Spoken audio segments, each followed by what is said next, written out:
नमस्कार दोस्तों, स्वागत है आपका हमारे YouTube channel knowledge about the world पर। आज की जो वीडियो है उसमें मैं आपको बताऊंगा जो जूही चावला के द्वारा पिटीशन फाइल की गई थी दिल्ली हाई कोर्ट में। क्या बोला गया था उस पिटीशन में, एग्जैक्टली 5G है क्या, क्यों इतना कंसर्न बढ़ता जा रहा है 5G के रिलेटेड। देखिए, मैं आपको कुछ रिपोर्ट भी दिखाने की कोशिश करूँगा इस वीडियो में WHO की और अदर अथॉरिटीज़ की।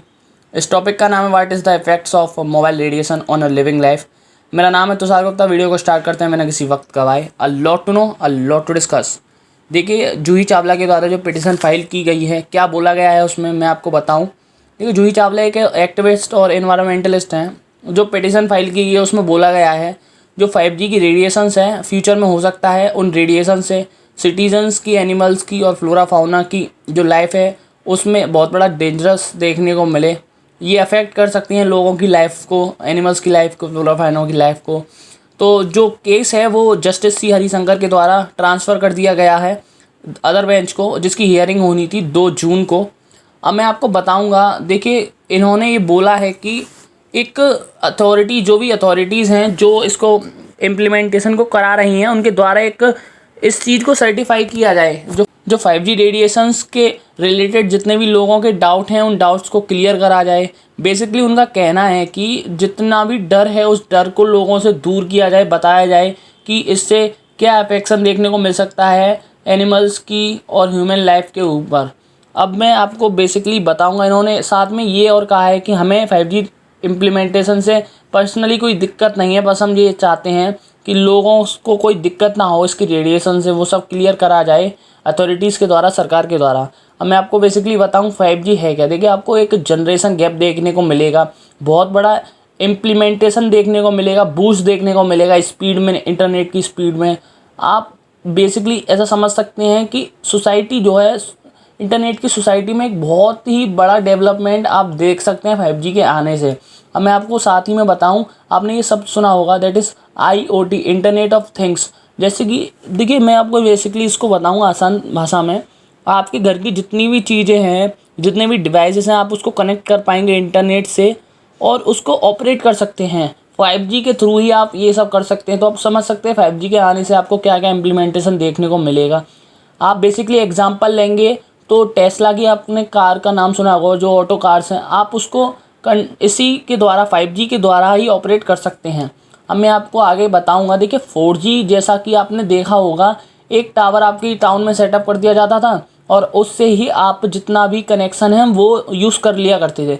पर 5G में आपको ऐसे छोटे छोटे टावर्स देखने को मिलेंगे, क्योंकि 5G की जो रिचिंग पावर होती है वो थोड़ी कम होती है, बहुत छोटी जगह में ही ये काम कर पाता है। तो ये आपको ज़्यादा देखने को मिलेंगे। तो जो लोगों, ज़्यादातर जो लोग हैं वो जो चिंता जता रहे हैं, उनका यही कहना है कि देखिए, जब ये ज़्यादा क्वांटिटी में लगेंगे, इनकी रेडिएशंस भी ज़्यादा होगी, आपके जितने भी होम डिवाइसेस हैं आप उनको कनेक्ट कर पाएंगे तो रेडिएशन और ज़्यादा दुगनी पैदा होगी। तो ऐसा हो सकता है उस रेडिएशन से लोगों की लाइफ पर एक असर देखने को मिले। ये सब इन लोगों के द्वारा जो डर है वो इनको दिखाया जा रहा है। अब मैं आपको बताऊंगा जो आयोनाइजिंग और नॉन आयोनाइजिंग रेडिएशन है। देखिए, एक साइंटिफिक फैक्टर के द्वारा मैं आपको समझाने की कोशिश करूंगा कि क्या असर आपको देखने को मिल सकता है, क्या नहीं।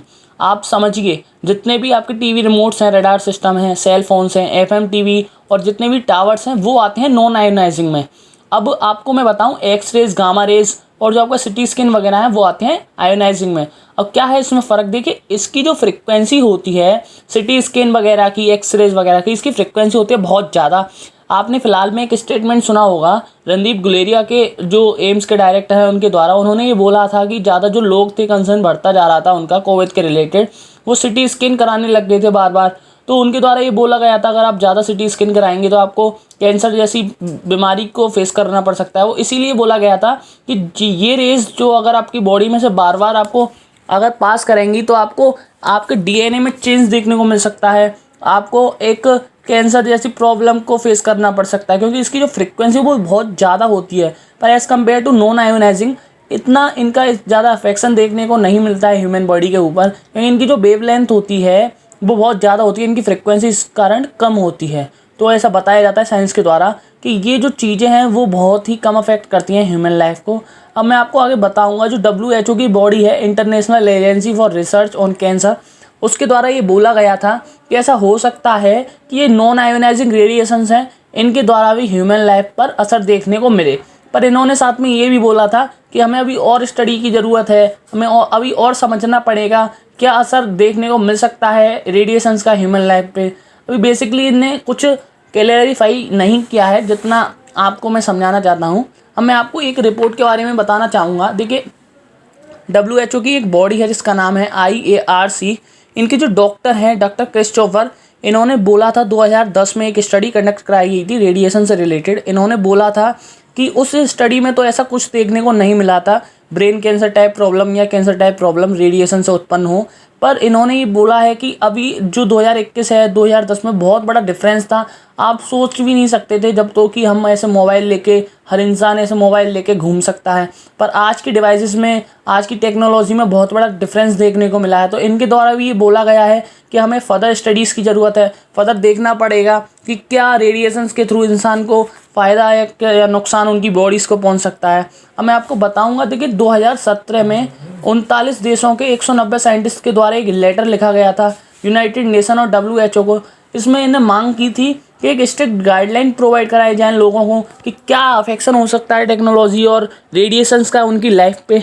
और इनके द्वारा देखिए एक चिंता भी जताई गई थी। इन्होंने बोला था कि जो यूनाइटेड नेशन है, इसकी जो बॉडी है NPD, इन्होंने एक टेस्ट कंडक्ट कराया था। इसमें इन्होंने क्या किया था कि जो रेट्स हैं उन पर रेडिएशंस का अफेक्शन डाला था। तो इनको देखने को मिला था जो रेट्स हैं उनमें कैंसर जैसी प्रॉब्लम क्रिएट हुई थी बहुत तेज़ी से।